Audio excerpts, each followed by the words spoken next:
अस्सलाम वालेकुम viewers, hopefully आप सब लोग खैरियत से होंगे, बहुत अच्छे से अपना ख्याल रख रहे होंगे। आज की जो हमारी वीडियो जो है बहुत ही इंपॉर्टेंट टॉपिक के ऊपर है, जिसके बारे में हमें बहुत सारे स्टूडेंट्स ने क्वेश्चन पूछा है। बहुत सारे स्टूडेंट्स जो है हमसे ये क्वेश्चन करते हैं कि परमानेंट रेजिडेंसी पीआर का क्या चक्कर है, किस तरह से हम यूके में सेटल हो सकते हैं। तो बेसिकली जो स्टूडेंट्स यहाँ पे आने चाहते हैं उनका मेन मकसद जो होता है यहाँ पे यूके में इंडेफिनिट लीव टू रिमेन, जिसको आईएलआर भी कहते हैं, ये यूके में सेटल होना होता है। तो हम आपको ये बताते चलें कि हम आपको मिसगाइड नहीं करेंगे, बिल्कुल रियलिटी बेस जो भी रियलिटी होती है उसके बारे में हम आपको इस चैनल के ऊपर इंफॉर्मेशन देंगे। तो जो जो व्यूवर्स हमारे चैनल के ऊपर नए आए, please do like and subscribe our channel, क्योंकि ये इंफॉर्मेशन आपके लिए बहुत यूजफुल हो सकती है। तो सबसे पहले हम बात करना चाहेंगे कि उन स्टूडेंट्स के लिए जो यूके में स्टडी के लिए आते हैं बैचलर्स डिग्री के ऊपर, जो बैचलर्स डिग्री होती है और जो मास्टर्स डिग्री होती है उसमें फर्क होता है, क्योंकि बैचलर्स डिग्री यूजुअली 3 इयर्स की होती है। अगर आपका कोर्स जो है, अगर आपने फाउंडेशन कोर्स भी यहाँ पे आके करना है, तो ग्रेजुएशन जो है वो आपकी जो होती है वो 4 इयर्स की होती है यूके में। ठीक है, तो आप ग्रेजुएशन के बाद आपको कितने साल लगेंगे, कितने साल में आप जो है यूके की पीआर हासिल कर सकते हैं, यूके की परमानेंट रेजिडेंसी जो है कितने साल में आप हासिल कर सकते हैं। तो जनाब इसमें सीन ये है कि अगर आप यूके में ग्रेजुएशन के कोर्स के लिए आ रहे हैं, तो ग्रेजुएशन की अगर आपकी 3 साल की डिग्री है, तो 3 साल की डिग्री के बाद करने के बाद आपको यहाँ पे यूके में कोई स्पॉन्सर ढूंढना पड़ता है, जो आपको कंपनी ढूंढनी पड़ती है जो आपको स्पॉन्सर करे। तो यूजुअली इनिशियली स्पॉन्सर जो है यूजुअली वो 3 इयर्स का होता है। 3 इयर्स के बाद आपको 2 इयर्स की एक्सटेंशन दी जाती है। कुछ कुछ कंपनियां जो है वो इकट्ठा 5 इयर्स का आपको स्किल्ड वर्कर वीजा देती हैं। तो ऐसी कंपनियां जो होती हैं बहुत कम होती हैं। ज्यादा कंपनियां आपको इनिशियली एम्प्लॉयर जो है वो 3 इयर्स का आपको स्किल्ड वर्कर वीजा देते हैं। तो वो स्पॉन्सर्ड, आपने कोई ऐसा स्पॉन्सर्ड बिजनेस ढूंढना है जो आपको जो है वो स्पॉन्सर्ड जॉब के ऊपर आपको जो है स्किल्ड वर्कर वीजा दे। तो उस वीजे के ऊपर आपने 3 साल का अरसा गुजारना है। 3 साल के बाद आपने ये कोशिश करनी है कि वो कंपनी जो है वो आपका वर्क परमिट एक्सटेंड कर दे। फिर वो कंपनी जो है आपको 2 साल का एक्सटेंडेड वर्क परमिट देगी, स्किल्ड वर्कर वीजा देगी, जिसके बाद आपको 5 साल के बाद आप एलिजिबल होंगे यूके की पीआर के लिए, UK indefinite leave to remain visa के लिए।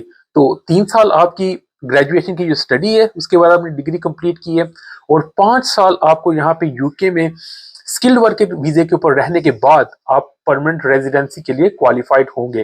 तो 8 साल के बाद, तो टोटल 8 इयर्स के बाद you will be eligible for permanent residency in the UK. उसके बाद हम बात करते हैं जी, अगर आप मास्टर्स के ऊपर 1 ईयर के मास्टर कोर्स के ऊपर आ रहे हैं। कुछ लोग जो होते हैं वो 1 ईयर मास्टर्स के ऊपर आते हैं, कुछ 2 इयर्स मास्टर के ऊपर आते हैं। फर्स्ट ईयर में आपने मास्टर्स की स्टडी कंप्लीट करनी होती है, और सेकंड ईयर आपका जो है रिसर्च ईयर होता है, जिसमें आप रिसर्च करते हैं। तो दो किस्म के मास्टर्स होते हैं यहाँ पे यूके में। फर्स्ट, अगर आप मास्टर्स में आ रहे हैं जिसमें आपकी डिग्री जो है मास्टर्स डिग्री जो 1 ईयर्स की है, तो that is called one type of masters.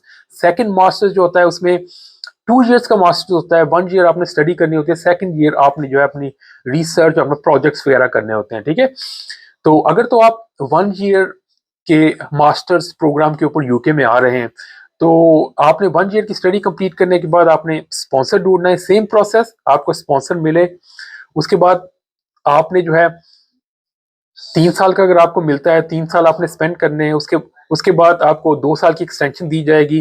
तो आपने ये जरूर कोशिश करनी है कि आपको कोई अच्छा स्पॉन्सर मिले। बाज मरतबा ये होता है कि कंपनीज आपको स्पॉन्सर कर देती हैं, जब आप एक्सटेंशन की बात करते हैं तो कंपनी या तो बंद हो जाती है, या कंपनी आपसे और ज्यादा हायर पैसों की डिमांड करती है। तो आपने कोई अच्छी रिलायबल कंपनी ढूंढनी है, और ये प्रोसेस इतना ईजी नहीं होता, हम आपको बताते चलें। इसमें थोड़ी सी कॉम्प्लिकेशंस इन्वॉल्व होती हैं।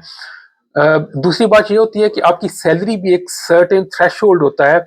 ये जॉब टू जॉब वेरी करता है। अगर आप फॉर एग्जांपल किसी आईटी की सेक्टर में जॉब कर रहे हैं, अकाउंटिंग सेक्टर में जॉब कर रहे हैं, तो नॉर्मली जो है इसका थ्रेशोल्ड है 38,000 टू 39,000, 38 to 39,000 पाउंड जो है पर ईयर आपकी सैलरी होनी चाहिए। कुछ केयर के वीजे में, हेल्थ सेक्टर के कुछ वीजे होते हैं, या कुछ एजुकेशन सेक्टर में कुछ वीजे हैं, कुछ स्किल्ड वर्किंग वीजे हैं जिसपे आपका जो है सैलरी थ्रेशोल्ड थोड़ा सा कम होता है, 25,000 टू 29,000, समटाइम्स 32,000।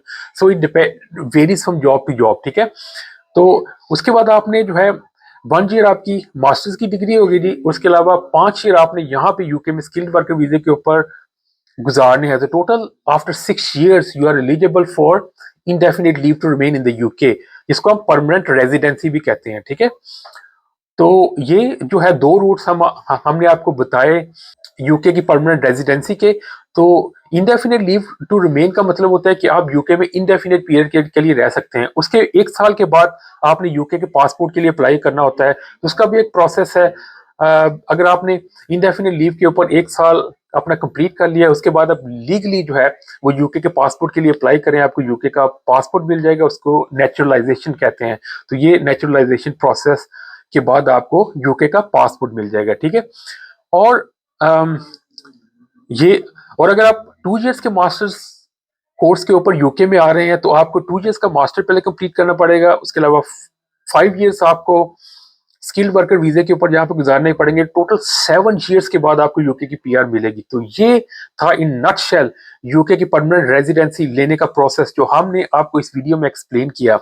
और उसके अलावा कुछ दोस्त कहते हैं कि कोई इजी तरीका नहीं है, इस तरह तो बहुत साल लग जाएंगे, हमें अपनी डिग्री भी कंप्लीट करनी पड़ेगी और परमानेंट रेजिडेंसी के लिए हमें बहुत ज्यादा वेट करना पड़ेगा। तो हम आपको बताते चले कि स्टूडेंट वीजा बेसिकली आपको यूके में दिया जाता है टू स्टडी।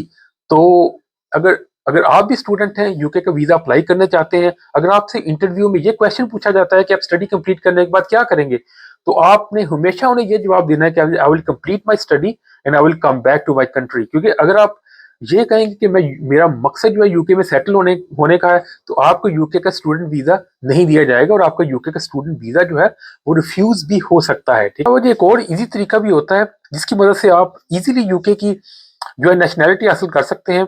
वो तरीकाकार ये है कि अगर आपका कोई कजन यहाँ पे है, अगर आपके कोई रिलेटिव्स जहाँ हैं, उनकी अगर आप किसी बेटा या बेटी से अगर आप शादी करते हैं, तो आपको जो है यूके की परमानेंट रेजिडेंसी जो है वो इजीली मिल सकती है। मगर ये जो है इट्स नॉट वेरी इजी, क्योंकि यहाँ पे कुछ कल्चरल डिफरेंसेस होते हैं। इस बात को जहन में जरूर रखना पड़ेगा कि उनकी मेंटालिटी थोड़ी सी डिफरेंट होती है, उनका कल्चर जो होता है थोड़ा सा डिफरेंट होता है, उनकी ग्रूमिंग जो है क्योंकि यहाँ के लोगों के साथ हुई होती है, वो एक डिफरेंट कल्चर में पले बड़े होते हैं, तो उनके आइडिया जो है आपके आइडिया से बिल्कुल मुख्तलिफ होंगे, उनकी जो है आदतें आपसे बिल्कुल मुख्तलिफ होंगी, उनका जो एटीट्यूड है, उनका उठना बैठना, उनकी लैंग्वेज जो है आपसे थोड़ी सी डिफरेंट होगी। तो ये चीजें आपने जहन में जरूर रखनी है। उसके अलावा एक और वीजा होता है जिसको हम बिजनेस वीजा कहते हैं। अगर आपने यूके में परमानेंट रेजिडेंसी के लिए अप्लाई करना है तो 3 years का अगर आपके पास पैसे हैं, इन्वेस्टमेंट है, आपके पास 2-3 करोड़ रुपया है, तो तब आप जो है 3 years में भी यूके की रेजिडेंसी हासिल कर सकते हैं। उसके लिए हम आप लहरा वीडियो बनाएंगे, तो आपने हमारी वो वीडियो का वेट करना है कि उसके ऊपर हम एक स्पेशल वीडियो बनाएंगे जिसमें हम एक्सप्लेन करेंगे कि यूके में 3 years में किस तरह से आप परमानेंट रेजिडेंसी जो है वो हासिल कर सकते हैं। अगर आपके पास इन्वेस्टमेंट है, वो है बिजनेस इन्वेस्टर वीजा होता है, तो उसके बारे में हम एक सेपरेट वीडियो बनाएंगे। इसके साथ ही हमारे प्रोग्राम का वक्त अब खत्म हुआ चाहता है। होपफुली आपको हमारी ये वीडियो पसंद आई होगी और आपको इस वीडियो में बहुत सी यूजफुल इंफॉर्मेशन सीखने को मिली होगी। तो अगर आप चाहते हैं कि हम आपके लिए इस तरह की यूजफुल वीडियो लाते हैं तो please do like and subscribe our channel. और जहां जहां भी अपना बहुत बहुत ख्याल रखिए। Bye bye.